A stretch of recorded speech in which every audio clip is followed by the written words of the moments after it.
प्रभात बच्चों, कैसे हो आप सब। आशा करती हूँ आप अपने घर पर स्वस्थ होंगे।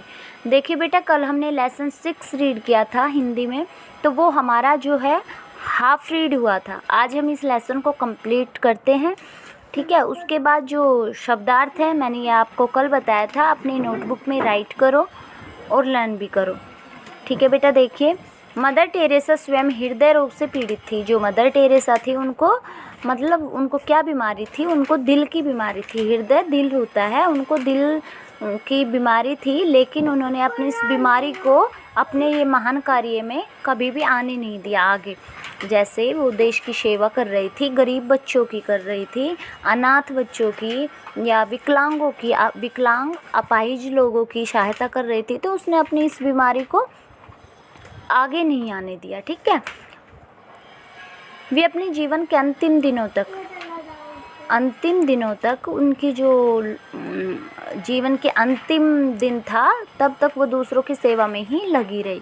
5 सितंबर 1997 को देखिए, इनका जन्म था वो तो हुआ था, जो इनका जन्म था वो 26 अगस्त 1910 को हुआ, बट इनकी जो मृत्यु थी वो 5 सितंबर 1997 को हो गई, ठीक है। 5 सितंबर 1997 को ममता तथा त्याग की इस मूर्ति ने सदा सदा के लिए आंखें मूंद ली, ठीक है बेटा। उनके निधन पर उन्हें भारत सहित अन्य कई देशों ने भावभीनी श्रद्धांजलि अर्पित। देखिए, भारत ने तो श्रद्धांजलि अर्पित की थी, लेकिन जो और भी देश थे उन्होंने भी इन्हें श्रद्धांजलि अर्पित की, ठीक है बेटा। अब देखिए,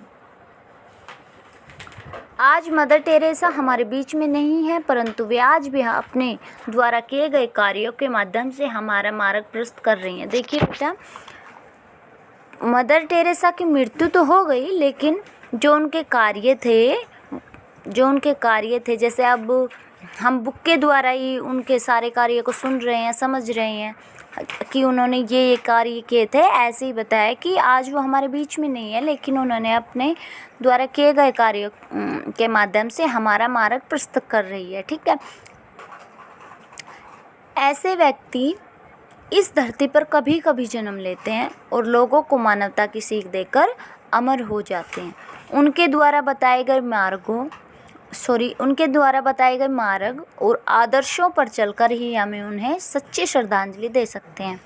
देखिए, जैसे वो दूसरों लोगों की सहायता करती थी, गरीब बच्चों की, ठीक है, या सभी को प्रेम भाव से एक समान, मतलब किसी के साथ भेदभाव नहीं करती थी, सभी को प्रेम रूप से देखती थी। उनके मन के अंदर जो था दया की भावना थी।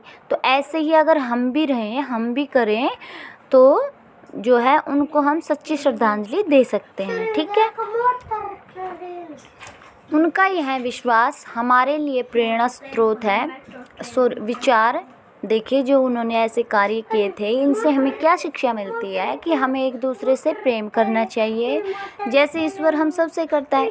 देखिए, ईश्वर कभी किसी से भेदभाव नहीं करता, उनके लिए तो सब एक समान है। तो ऐसे ही हमने भी सभी को एक समान की भावना से रखना चाहिए, समान भावना से, ना ही किसी के साथ भेदभाव करना चाहिए, ना ही जाति का भेदभाव, ना ही रंग रूप का, सभी के साथ प्रेम से रहना चाहिए, ठीक है।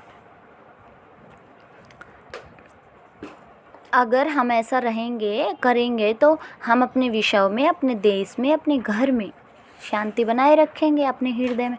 देखिए, जैसे हम सभी से प्रेम से रहेंगे तो हमारा जो विषय है, संसार है, उसमें शांति रहेगी, फिर हमारे देश में भी रहेगी। और हम अगर प्रेम से अपने घर में रहे तो हमारे घर में भी शांति है। और बेटा, जब सब शांति रहेगी, खुशी का माहौल रहेगा, तो हमारे हृदय में, दिल में तो शांति रहेगी ना। तो ऐसे बताया है कि हमें सबसे प्रेम भाव से रहना चाहिए, ठीक है। इसके जो वर्ड मीनिंग थे कल करवा चुकी हूँ। अब देखिए लेसन, जो आपके ऑप्शन टाइप क्वेश्चन आंसर है वो देखिए।